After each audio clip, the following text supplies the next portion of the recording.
안녕하세요. 커피앤톡입니다. 오늘도 와주셔서 감사드리고요. 바로 사연 읽어보겠습니다. 저희 집안의 가훈은 말과 행동을 신중하게 하라는 뜻의 언근 신행이에요. 어릴 적부터 부모님께 말과 행동을 신중하게 하라는 교육을 받아서 저는 사는 내내 침묵을 금처럼 지키려고 해왔어요. 그리고 지금도 그렇게 하려고 노력 중이에요. 아무리 가온이라고 해도 그렇게까지 지킬 필요는 없을 테지만 저에게는 그 가온을 지키게 된 이유가 있었어요. 그 이유는 바로 말 한마디에 가죽의 연까지 금이 간 것을 알고 있기 때문이었어요. 부모님께 들은 사연은 이러했어요. 부모님은 현재까지도 저희 친할머니와 연을 끊고 살고 계세요. 그렇게 연을 끊은 계기도 다 말 한마디 때문이었어요. 제가 태어나기 전 친할머니는 저희 부모님에게 집을 해주겠다면서 이사의 집을 알아보라 했다고 해요. 할머니에게는 태어날 손녀가 선물이라고 말하면서 말이에요. 그래서 저희 부모님은 할머니의 말을 믿고 당시 살고 있던 집까지 팔고 새로운 집을 알아봤다고 해요. 방이 하나 더 있어서 나중에 딸의 방을 만들어줄 수 있는 집으로요. 부모님은 기쁜 마음으로 잔뜩 기대를 하면서 할머니께 집을 찾았다고 말씀을 드렸는데 할머니는 갑자기 말을 바꾸셨다고 했어요. 아니, 그 말을 믿었어? 아이, 그거야 그냥 한번 해본 말이지. 손녀가 태어난다고 어떻게 집을 사주겠어? 내가 그런 돈이 어딨어? 부모님은 이미 집을 팔기로 계약을 해버린 상황이었기 때문에 완전히 혼란에 빠지셨다고 했어요. 결국 부모님은 제가 태어났을 때쯤에는 이전보다 더 작은 집을 구해서 배로 힘들게 살게 되었대요. 그 이후에도 할머니는 잘못한 것이 없다며 되려 화를 내셨고 부모님은 친할머니와 인연을 끊고 얼굴조차 모른 채 살고 계시다고 했어요. 이렇게 말 한마디의 무거움을 알고 계신 부모님이다 보니 제가 남편과 연애를 시작했을 때도 남편에 대해 먼저 물어본 적이 없으셨어요. 제가 준비될 때 이야기를 꺼낼 거라고 생각하시는 것 같았죠. 그래서 부모님은 저를 재촉하지 않으시고 기다리셨어요. 저도 그런 부모님의 생각을 알고 있었기 때문에 남편과 결혼 이야기를 끝낸 다음 저희 집으로 데리고 갔어요. 하지만 남편은 인사를 처음 왔을 때 우리 집안 분위기를 보고 분명히 적잖이 당황했을 거예요. 남편이 도착을 했는데도 우리 부모님은 말씀이 거의 없으셨기 때문이에요. 안녕하세요. 처음 뵙겠습니다. 따님과 결혼 허락받고 싶어서 왔습니다. 제가 당장은 부족해도 반드시 따님 행복하게 해드리겠습니다. 잘 부탁드립니다. 예, 안녕하세요. 들어오세요. 씩씩하고 활달한 남편이 부모님을 뵙자마자 준비해온 듯한 인사를 밝게 했는데 저희 부모님은 미소를 지으시기는 했지만 별다른 말씀 없이 들어오라고만 하셨어요. 남편은 살짝 당황했지만 기죽지 않고 집 안으로 들어갔죠. 하지만 그 후로도 부모님이 워낙 말씀이 없으셔서 남편은 어떻게 반응을 해야 할지 몰라 당황을 했어요. 저는 따님과 2년째 연애를 하고 있습니다. 만나면서 마음이 참 따뜻한 사람이라고 생각을 했어요. 그래서 꼭 함께 살아가고 싶다고 생각했습니다. 그래요. 부모님은 남편이 무슨 말을 해도 짧게 대답을 하시고 연신 차만 들이키셨어요. 제 눈에는 부모님도 긴장을 하고 말을 아끼고 계시다는 것이 보였지만 그것을 잘 모르는 남편의 눈에는 본인이 마음에 안 드시나 하고 걱정이 가득했을 거예요. 부모님은 그렇게 남편의 말을 듣고 계시다가 한참을 생각한 뒤에 신중하게 질문을 한두 개씩 하셨어요. 그 직업이 뭔지 물어봐도 돼요? 아, 네. 저는 지금 식품회사 영업직으로 일하고 있습니다. 아직 월급이 많지는 않지만 곧 승진도 할 예정이고요. 절대 밥 굶을 일은 없습니다. 그래요. 이렇게 이어지는 대화에 저는 처음에는 긴장했지만 시간이 흐르니 웃음이 터질 것 같았어요. 어쨌든 남편의 걱정과는 달리 저희 부모님은 씩씩한 남편을 마음에 들어 하셨고 저희 집에서의 결혼 승낙을 받게 되었어요. 그런데 그 후 제가 인사를 드리게 된 시댁의 분위기는 정반대였어요. 밝은 성격의 남편이 자란 집안이라 그런지 시댁의 식구들은 모두 떠들썩하고 말이 많고 목소리도 컸어요. 처음에 갔을 때는 깜짝깜짝 놀랄 정도였죠. 어머, 네가 그 애구나. 어서 와, 환영한다. 오늘 하루 종일 기다렸잖아. 아, 정말 반갑다. 환영 인사부터 떠들썩했고 집 안으로 들어간 이후에는 질문 세례가 쏟아졌어요. 아, 그래. 너희 집은 좀 사니? 우리 집에 시집 오려면 돈이 아예 없으면 좀 그런데. 부모님은 무슨 일 하시고?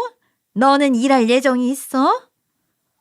처음 만난 사람에게 하는 질문치고는 다소 적나라하고 어떻게 보면 예의가 없었지만 결혼을 한다고 온 사람이라 궁금한 것이 많으신가 보다 생각을 했어요. 저는 최대한 모두 대답을 했지만 제가 말을 길게 하는 편은 아니라서 그런지 모두들 더 많은 이야기를 듣고 싶어 하는 눈치였어요. 그래서 저는 제가 할 수 있는 한 많은 말을 했고 자리가 끝날 즈음에는 녹초가 되어 있었어요. 다행히 저를 좋게 보신 것인지 양가 승낙하에 저희는 결혼을 했어요. 그렇게 한 식구가 된 뒤 시댁에 가면 시어머니와 시댁 식구들은 여전히 말도 많고 목소리도 컸어요. 어떨 때는 싸우나 싶을 정도였어요. 저에게는 두 명의 형님이 있었어요. 그런데 두 형님도 시댁 사람들 못지않게 목소리가 컸죠. 그래서 시어머니와 두 형님 사이에 앉아 있다 보면 세 사람이 침 튀기는 것만 맡게 되었어요. 아이, 그래서 요새는 좀 어때? 신혼생활 하니까 좋지? 우리도 한때는 그런 때가 있었어. 지금을 즐겨 한창 좋을 때잖아. 아니, 그런데 동서는 서방님의 어디가 제일 마음에 들었어? 얼굴? 능력? 아니면 뭐 혹시 궁합도 잘 맞아? 형님들과 시어머니는 이렇게 부부 사이만 아는 얘기까지 물으면서 주책을 떨기도 했어요. 저와 한 식구가 된 지 얼마 안 되었는데도 가족 사이라도 신뢰가 될 수 있는 질문을 하면서 말이에요. 저는 시댁 식구들과 잘 지내기에 노력했지만 가끔씩 적응이 안 되어서 피로를 느끼기도 했어요. 그래도 앞으로 함께할 식구들이라는 생각으로 적응을 해나갔어요. 그렇게 결혼 후 1년쯤이 지나서 저희 부부는 바라던 대로 임신을 하게 되었어요. 남편도 저도 서로 아이를 원하는 마음이 워낙 큰 편이어서 임신 소식을 듣자마자 뛸 듯이 기뻐했어요. 그래서 저희들은 좋은 부모가 되기 위한 만반의 준비를 시작했어요. 아이가 태어나면 준비해야 할 물건들도 구입하고 아이의 교육은 어떻게 할지, 육아는 처음이니 공부를 같이 할지 등에 의논을 했어요. 하지만 진짜 필요한 것은 따로 있었죠. 경제적인 준비도 하기 위해서 매월 가계부를 쓰기 시작했는데 가계부를 써보니 육아에 필요한 비용이 생각 이상으로 많이 필요하다는 생각이 들었어요. 또 지금 저희 부부의 수입이 부족하다는 생각도 들었죠. 그래서 저도 맞벌이를 해야겠다는 생각이 들었어요. 아이에게 좋은 부모가 되겠다는 마음만으로는 모든 준비가 되지 않는다는 것을 깨달았던 것이죠. 그때 마침 고민하는 저에게 친구가 연락이 왔어요. 잘 지내고 있어? 실은 우리 회사에서 3개월 계약직 자리가 났거든. 저번에 맞벌이 고민하고 있다고 했잖아.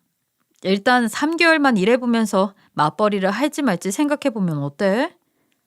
친구가 물어본 말에 저는 뛸 듯이 기뻤어요. 경제력이 없던 저에게 계약직 제안은 정말 고마운 이야기였죠. 게다가 그 친구가 일하고 있는 곳은 대기업이었어요. 대기업에서 바쁜 시점에 짧게 일할 계약직을 뽑는 것이었죠. 아이에게 무엇이든 걱정 없이 해주고 싶은 생각에 저는 돈을 꼭 벌고 싶었어요. 산부인과 의사 선생님께 여쭤보니 임신 초기이니 3개월 정도 일하는 것은 괜찮을 것이라고 말씀하셨어요. 그래서 저는 바로 친구에게 연락해서 계약직으로 출근하고 싶다고 말을 했어요. 그렇게 생각지도 못하게 대기업에서 일을 시작하게 되었죠. 대기업이라서 계약직인데도 월급이 좋았고 회사를 다녀보니 직원 대우가 남다르다는 것을 느낄 수 있었어요. 아침밥 신청을 해두면 아침마다 자리에 샌드위치가 도착해 있었어요. 저녁을 안 먹고 퇴근할 때는 테이크아웃으로 도시락을 받아갈 수도 있었죠. 매달 회식도 호텔 뷔페로 가고 정직원들에게는 문화생활비도 지급이 되고 있었어요. 큰 기업이니 뭐가 달라도 다르구나 싶었죠. 월급이 좋은 것뿐만 아니라 다른 부분에서도 회사에 있으면 대우를 받는 기분이었어요. 제 입장에서는 그렇게 즐겁게 회사를 다니고 있었는데 중요한 프로젝트를 앞둔 시점에 갑자기 디자이너가 퇴사를 했어요. 어느 날 아침 출근을 해보니 모든 팀원들이 정신없이 무엇인가를 체크하다가 팀장님 한마디에 회의실로 우르르 들어갔어요. 회의실에 따라 들어가 보니 팀장님이 심각한 표정으로 말씀하셨어요. 어제 디자이너가 갑작스럽게 퇴사를 했다. 지금 수십억 계약금이 걸린 일을 하고 있는데 진짜 큰일이야. 다들 지금부터 정신 바짝 차리고 할 수 있는 일은 다 해. 그리고 디자이너를 다시 구하기는 해야 하는데 바로 추천받을 테니 생각나는 사람 있으면 말하고. 그렇게 회의를 파하고 자리로 돌아갔어요. 짧은 계약직일 뿐인 제가 들어도 심각한 상황이라는 것을 알 수 있었죠. 그렇게 눈치를 보면서 일을 하고 있는데 제 친구가 팀장님과 대화를 하더니 저에게 와서 말을 했어요. 있지? 팀장님이랑 이야기 나눠봤는데 너 혹시 디자인 한번 해볼 생각 있어? 디자이너를 구하기는 할 건데 당장 구할 수가 없어서.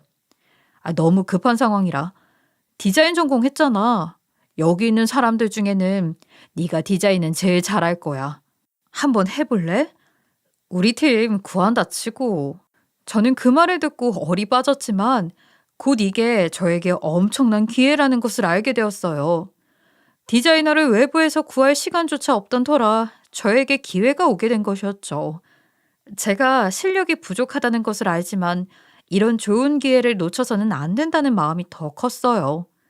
그래서 저는 바로 하겠다고 대답을 하고 팀장님과 친구에게 자료를 넘겨받았어요. 자료를 받고 보니 걱정이 앞서기 시작했어요.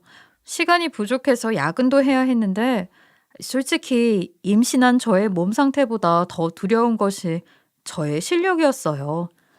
저는 디자인 학과를 졸업했지만 제대로 된 경력이 있는 것은 아니었어요. 그래서 숙련된 디자이너들보다 어설펐고 그래서 더 많은 시간을 투자해야 했죠. 저는 회사에서만이 아니라 퇴근 후에 집에 와서 또 주말에도 끝없이 일을 했어요. 디자인을 하고 그것을 수십 번 수정하면서 결과물을 만들어내었어요. 그렇게 완성한 결과물을 덜덜 떨면서 회사에 제출했는데 다행히 제가 만든 시안이 단번에 통과를 하게 된 것이었어요. 잘했어요. 디자이너가 퇴사했을 때는 정말 눈앞이 아찔했는데 이렇게 잘 만들어줘서 살았어요. 실력이 좋네, 진짜. 이번에 우리 팀 구한 거예요? 고마워요. 제가 만든 결과물이 마음에 쏙 드셨던 것인지 팀장님이 저를 매우 칭찬하셨어요. 저는 그제야 마음이 놓였어요.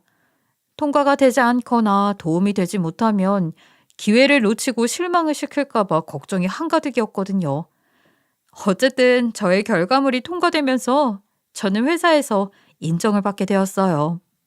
그 뒤로도 저는 원래의 단순 업무가 아니라 디자이너 업무를 하면서 남은 계약 기간 동안 회사를 다녔어요. 하지만 저는 회사에 다니는 것을 시어머니에겐 비밀로 했어요. 워낙 옛날 분이시다 보니 임신을 하면 무조건 안정이 최우선이라 생각하실 것이 뻔했기 때문이었죠. 초반에 제 임신 사실을 아셨을 때는 저를 걱정하시는 줄 알고 고마운 생각도 들었지만 곧 그게 저의 착각이었다는 것을 알게 되었어요. 예, 집에 무조건 누워만 있어. 임신 초기에는 그래야 애가 잘 자라. 알겠니? 쓸데없이 집안일도 하지 말고. 처음에는 그렇게 말씀을 하셨어요. 하지만 시어머니는 제가 시댁에 익숙해질수록 본색을 드러내셨어요. 시어머니가 한 번은 저에게 이렇게 질문을 하셨죠. 첫째 낳고 나면 둘째는 언제 낳을 거니? 어차피 낳을 거면 바로 낳으면 되는데. 모르겠어요, 어머니. 육아가 처음이다 보니 아마 정신이 없을 것 같아서 첫째 아이를 키워보고 둘째를 낳을지 말지 결정할 것 같아요. 제가 솔직하게 말씀을 드리자 시어머니는 갑자기 사나운 표정으로 이렇게 말씀하셨어요. 그게 무슨 소리야? 쉴 생각 말고 셋까지 낳아. 할 일 없이 놀면 뭐해? 하나나 셋이나 애 보는 건 어차피 똑같아. 그러니까 연이어서 쭉 낳아. 저는 이게 무슨 소리인가 싶었어요. 마치 제가 아이를 생산하는 기계라도 되는 양 말씀을 하셨으니까요. 시어머니가 그날만 갑자기 그러셨나 생각하면서 잊으려고 했지만 그 이후 시어머니는 점점 저를 닥달하고 구박하기 시작했어요. 10월에 애 낳고 나면 3개월 후에 다시 임신을 해. 어차피 10개월 또 임신해야 하니까 그렇게 낳아야 연년생을 낳을 수 있다. 띄엄띄엄 낳아서 뭐해? 키우기만 힘들지. 임신을 언제 하라느니 애 낳기 좋게 운동도 좀 하라느니 하면서 시어머니는 저를 구박했어요. 시어머니에게 이런 면이 있는 줄 모르고 결혼을 했구나 싶었지만 어쩔 수 없다는 생각으로 스트레스를 버텼어요. 시어머니가 이런 분이라면 이 집안에 들어온 며느리는 응당 겪게 되는 고통이려니 했어요. 어쨌든 임신과 출산을 시어머니의 말을 따라 하기는 힘드니 그냥 구박하는 것을 버티기만 하자는 생각으로 말이에요.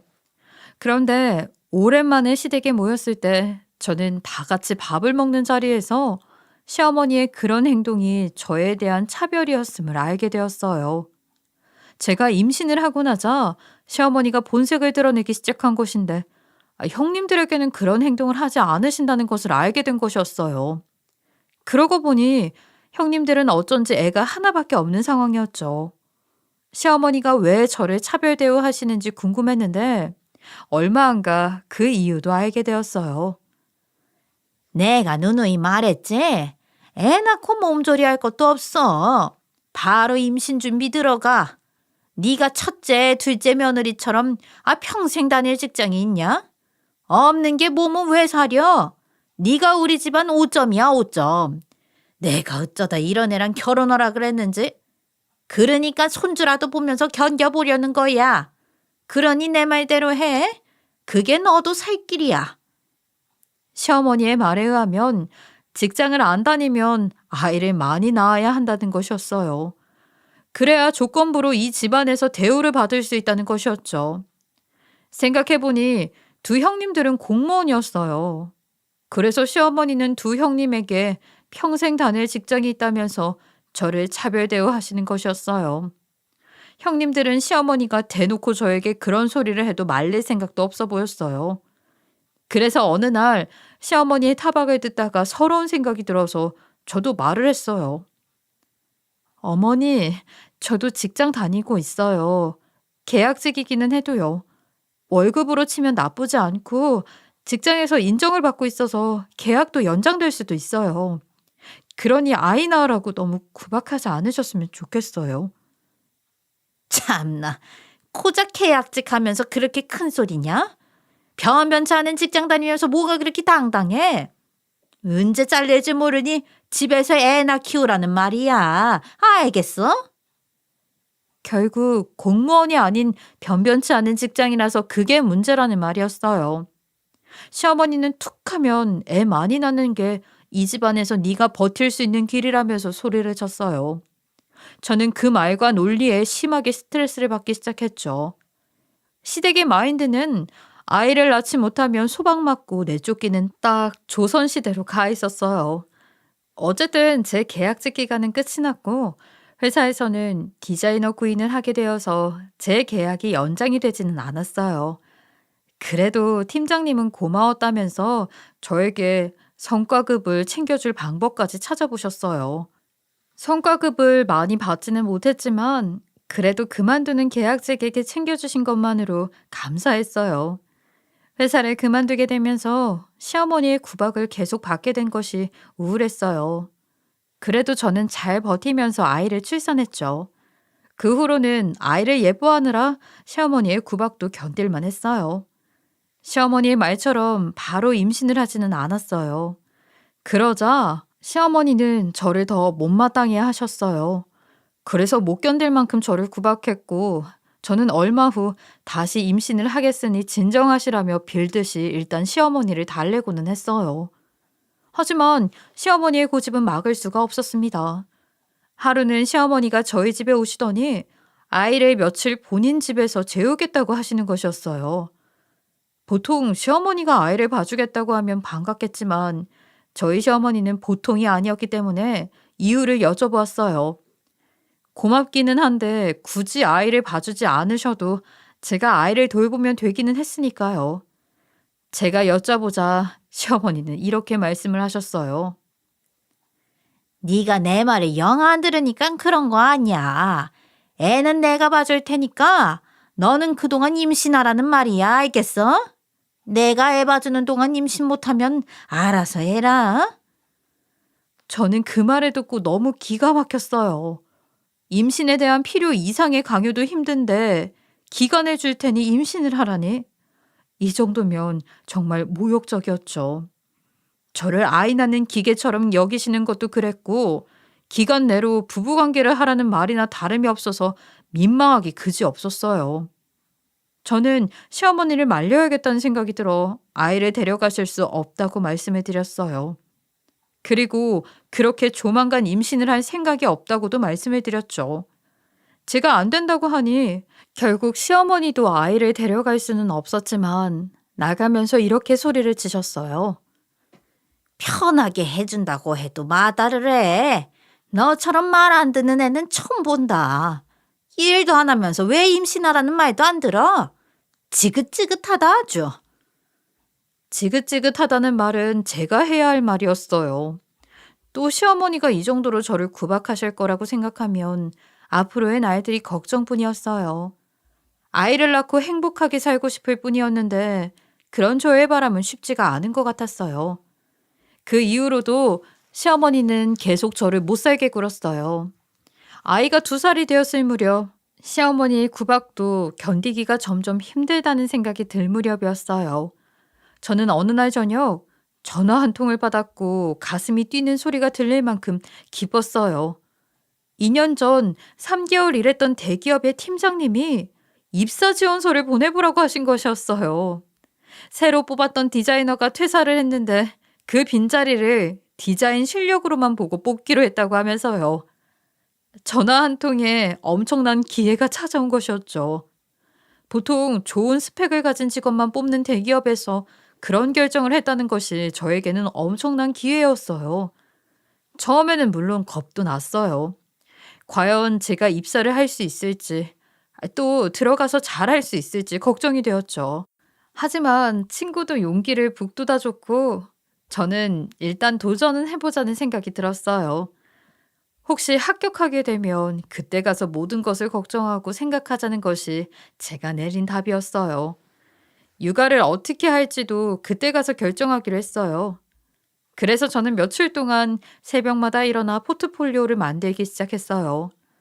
포트폴리오를 만들다가 아이가 깨면 육아를 시작하고 아이가 낮잠을 자는 짧은 시간 동안 또 포트폴리오를 만들고 그렇게 할 수 있는 모든 시간을 쏟으며 입사 지원서와 포트폴리오를 만들었죠. 열심히 준비를 끝낸 후 대기업 디자이너직에 지원을 했어요. 합격을 못할까 봐 걱정이 많았지만 계약직을 했던 시절 좋은 인상을 남긴 덕분인지 서류는 합격을 했어요. 그 후 면접 일정이 2개나 잡혔어요. 실무 면접과 인성 면접이었어요. 실무 면접에서는 제가 할 수 있는 어필을 열심히 하고 경력이 부족하지만 시간을 쏟아서라도 메워보겠다고 했어요. 인성 면접도 최대한 열심히 했지만 합격을 할지 안 할지 알 수는 없었어요. 합격 통보는 시간이 걸리는 일이라서 저는 이제나 저제나 통보를 기다렸어요.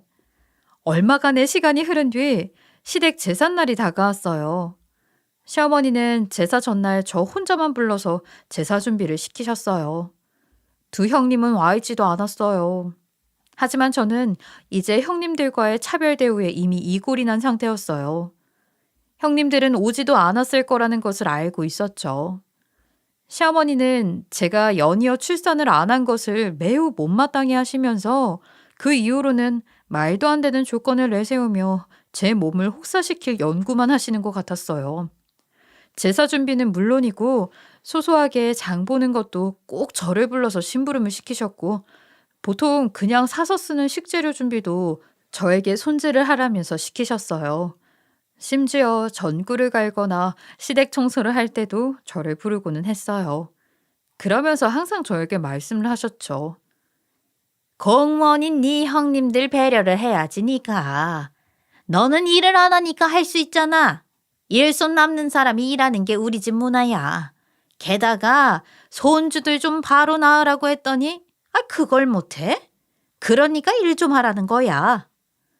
시어머니는 잘나신 공무원 형님들 배려하는 것이 시댁 문화라면서 저에게 일을 시키는 것이 당연하다고 하셨어요. 시어머니의 태도가 그래서 그런지 아니면 형님들이 뻔뻔한 것인지 시댁 행사 때 형님들은 늦게 와서 음식 간만 보고 깔깔대며 웃다가 가는 것이 전부였어요. 저에 대한 차별 대우를 당연하게 여기는 모습에도 저는 이골이 났죠. 시댁은 주부라면 출산이든 고생이든 하나는 꼭 해야만 하는 곳이었어요. 그 다음날 제삿날에도 형님들은 일을 끝마치고 퇴근을 했고 바로 씻을 준비부터 했어요. 부엌이나 음식을 거들떠 볼 생각은 없었죠. 저에게 인사 한마디 건넬 만도 한데 본인들 피로를 푸는 것이 먼저인 것 같았어요. 아우, 진짜 피곤하다. 하루 종일 일하는 게 보통 일이 아니라니까. 일단 따뜻한 물에 몸 좀 푹 담가야겠어. 그러면서 큰형님이 욕실로 들어갔어요. 그리고 욕조에 물을 트는 소리가 들렸는데 갑자기 큰형님이 물이 졸졸 나온다며 이상하다고 소리를 치는 것이었어요. 밖에 물 쓰고 있어? 화장실 물이 너무 졸졸 나와. 잠깐 물 좀 쓰지 말아봐. 저는 물을 쓰고 있지 않았기 때문에 바로 대답을 하지 않았어요. 하지만 큰형님은 나중에는 결국 소리까지 지르면서 춥다고 턱까지 덜덜 떨며 뛰쳐나왔어요. 아유, 왜 이렇게 차가워? 물이 완전 얼음장이야. 목욕하려고 앉아있다가 찬물만 잔뜩 닿았잖아. 너무 추워. 공무원인 큰형님이 그렇게 말하면서 짜증을 부리자 놀란 시어머니가 밖으로 나가서 수도관을 확인하셨어요. 그러더니 들어와서 수도관이 동파되었다고 하시는 거예요. 시댁의 수도관은 부엌으로 들어오는 것과 욕실로 들어가는 것이 따로 나뉘어 있었는데 날이 추워 욕실로 들어가는 수도관이 얼어버린 것 같았어요. 큰형님은 겨우 몸만 닦고 나와서 이불로 몸을 싸고 소파에 앉아 신경질이 난 표정을 하고 있었죠. 그러자 시어머니는 안절부절하는 것 같더니 급히 부엌으로 가서 물을 끓여 욕조를 채우기 시작했어요. 그러다가 부엌에서 뒷정리를 하고 있던 저를 보더니 갑자기 눈치를 주기 시작했어요. 너는 여기 멀뚱하게 서서 뭐 하고 있어? 나가서 수도관에 언 얼음이나 깨. 네 형님 목욕물은 내가 할 거니까 너는 나갔다 와. 사람 부르면 괜히 톤만 나가. 할 일 없는 주부가 그런 거라도 해야지. 출근할 필요도 없고 제일 한가한 사람이 너잖아. 해결하고 가. 저는 그 말을 듣고 억울했지만 어차피 말이 통하지 않을 것을 알았기 때문에 대꾸하지 않기로 했어요. 하지만 그래도 준비를 하고 나가고 싶어서 시어머니에게 오랜만에 바로 순응을 하지 않고 대답을 했어요. 네, 그런데 뒷정리하던 것만 마저 하고요. 동파된 수도관 녹일 도구도 좀 챙겨서 나갈게요. 제가 이렇게 바로 나가겠다고 말을 하지 않자 시어머니는 또 벌컥 역정을 내면서 저를 구박했어요. 바로 나가서 해. 이런 건 나중에 해도 되잖아. 너희 형님 추워하는 거 안 보이니? 빨리 나가라고. 시어머니는 그렇게 말을 하더니 저를 끌고 현관으로 가서 제가 미처 신발을 제대로 신기 전에 마당으로 저를 밀쳐냈어요. 그러더니 현관 옆에 놓여있던 사파늘을 던져주며 빨리 가서 얼음을 깨라고 하며 문을 닫아버리는 것이었어요. 아마 문을 열어두면 집안 온도가 떨어져서 형님이 더 추워할까봐 그 걱정만 하시는 것 같았죠. 저는 수도관이 동파될 정도로 추운 날씨에 맨발로 바깥에 서 있었어요. 이제까지 시어머니가 저를 구박하는 것은 견뎌왔지만 정말 이거는 더는 아닌 것 같다는 생각이 들었어요. 제 처지가 스스로 어이가 없어서 헛웃음이 터질 정도였죠. 저는 이제 화가 났어요. 더 이상 침묵으로 일관해서는 안 되겠구나 하는 생각이 들었어요. 그동안 가언을 따라 불만이 있어도 되도록 입 밖으로 꺼내지 않고 살아왔는데 제가 참을 수 있는 한계를 뛰어넘었다는 생각이 들었거든요. 저는 다시 문을 벌컥 열고 들어갔어요. 그리고 시어머니에게 제대로 맞서 따지기 시작했어요. 어머니, 저한테 방금 그렇게 말씀하셨죠? 출근 안 하는 한가한 사람이 수도관이나 녹이라고요. 금방 분명히 어머니 입으로 그렇게 말씀하셨잖아요. 평소 말도 없던 제가 시어머니를 똑바로 쳐다보며 반박을 하자 순간 시어머니는 기가 막힌다는 얼굴로 저를 노려보며 서 있었어요. 하지만 저는 기죽지 않았어요. 그런 저를 보며 시어머니는 코웃음을 치면서 이렇게 소리를 쳤어요. 그래, 내가 그렇게 말했다. 그래서 뭐? 네가 주부 아니면 뭔데? 출근도 안 하고 한가한 사람 맞잖아. 돈도 못 벌고 애도 안 낳을 거면 몸으로라도 때워야지. 내가 틀린 말 했냐? 저는 시어머니의 그런 말을 들으면서 차분하게 거실 한쪽으로 갔어요. 그리고 제 핸드백을 찾아 그 안에서 저의 사원증을 꺼냈죠. 사실 저는 이미 대기업의 디자이너 자리에 합격 소식을 받은 후였어요. 제가 침묵을 지켰던 이유는 입사 발표가 공식적으로 나오고 나면 그때 입을 열 생각이었던 것이었어요. 저희 집 가훈처럼 너무 쉽게 말을 많이 하는 것은 좋지 않다고 생각을 했거든요. 공식적인 합격 발표가 나고 입사일이 정해지면 그때 이야기를 하려고 했죠. 사원증을 미리 받을 수 있었던 것은 입사 전에 한번 미리 놀러 가서 점심 회식을 함께 했기 때문이었어요.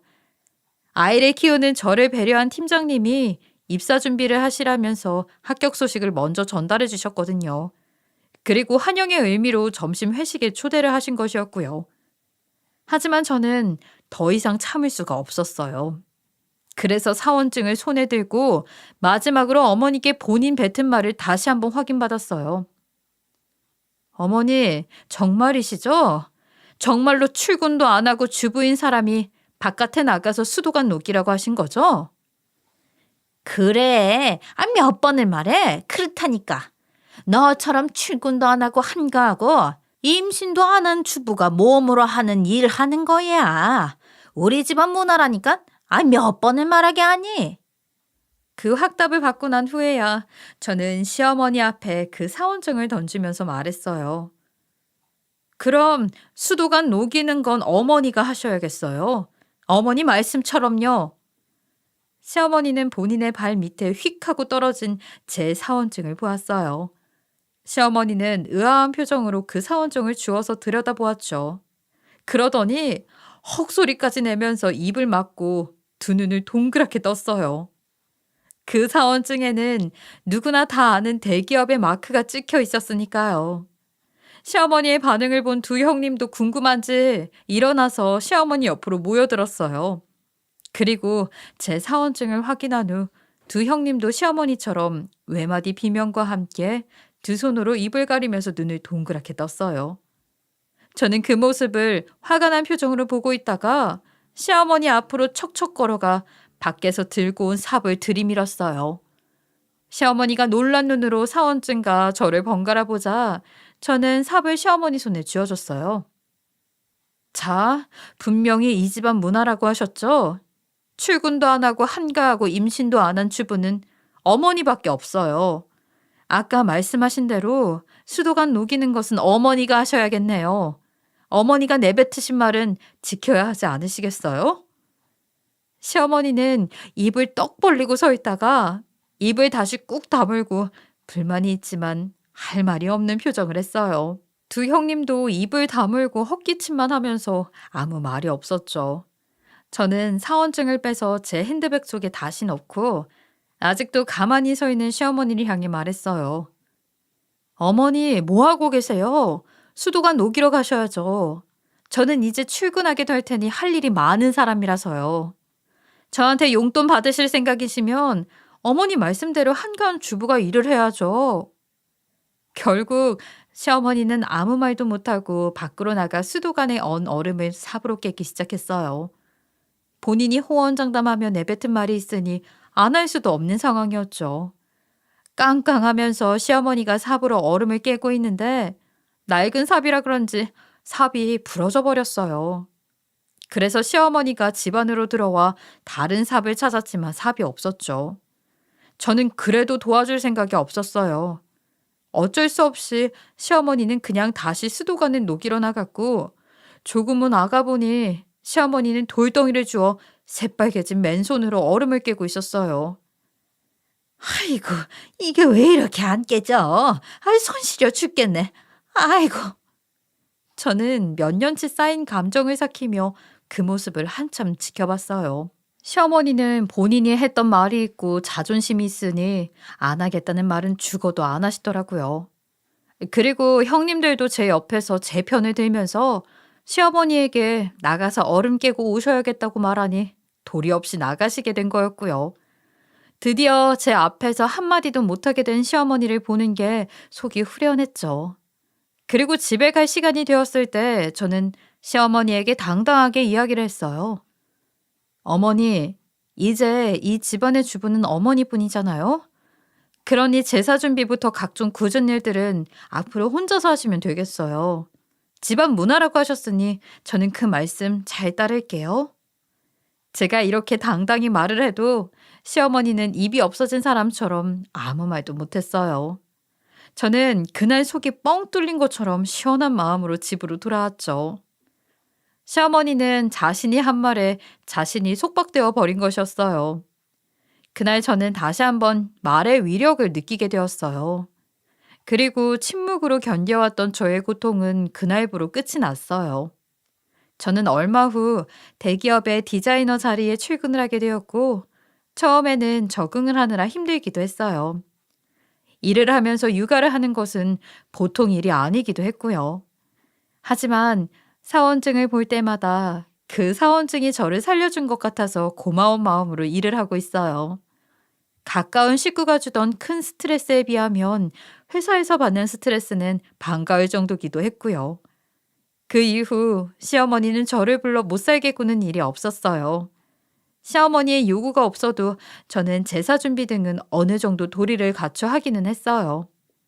제가 대기업에 출근을 하게 되자 시댁 식구들은 어느 정도 제 눈치도 보게 되었고요. 그래서 두 형님에게도 제가 하고 싶은 말을 할 수 있었어요. 형님들, 아무리 일을 한다고 해도 제삿날 정도는 와서 집안일 좀 하셔야 하지 않겠어요? 저도 일하는데 제사 준비는 시댁에 와서 돕거든요. 그동안 제대로 안 하셨잖아요. 그 정도는 좀 같이 하면 어떨까요? 그게 도리 아니겠어요? 제가 이렇게 쏘아붙여도 두 형님은 시어머니처럼 아무 말도 못했어요. 또한 시어머니는 절 보며 잘했다는 듯 빙긋 웃으면서 엄지척을 날려주셨고요. 제 말처럼 그간 두 형님은 아주 편하게 시댁에 오갔으니까요. 그날 이후 두 형님도 시댁에서 할 일은 해야만 하게 되었어요. 두 발 두 손이 없는 사람들처럼 가만히 있기만 할 수는 없었죠. 시어머니는 완전히 제 편이 되어 두 형님들에게도 예전에 제게 했던 잔소리들을 똑같이 하고 계세요.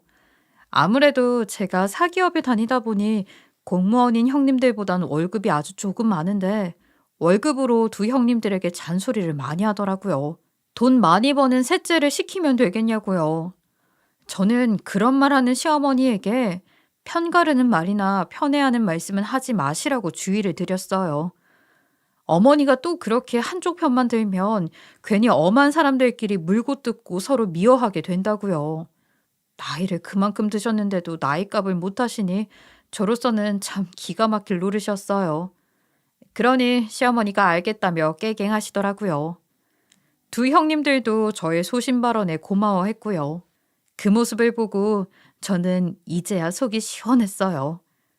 제가 대기업을 다닌다고 해서 비교를 하고 위세를 부릴 생각은 없었지만 적어도 바른 말을 할 수 있을 정도의 발언권이 생긴 것이 좋기도 했고요.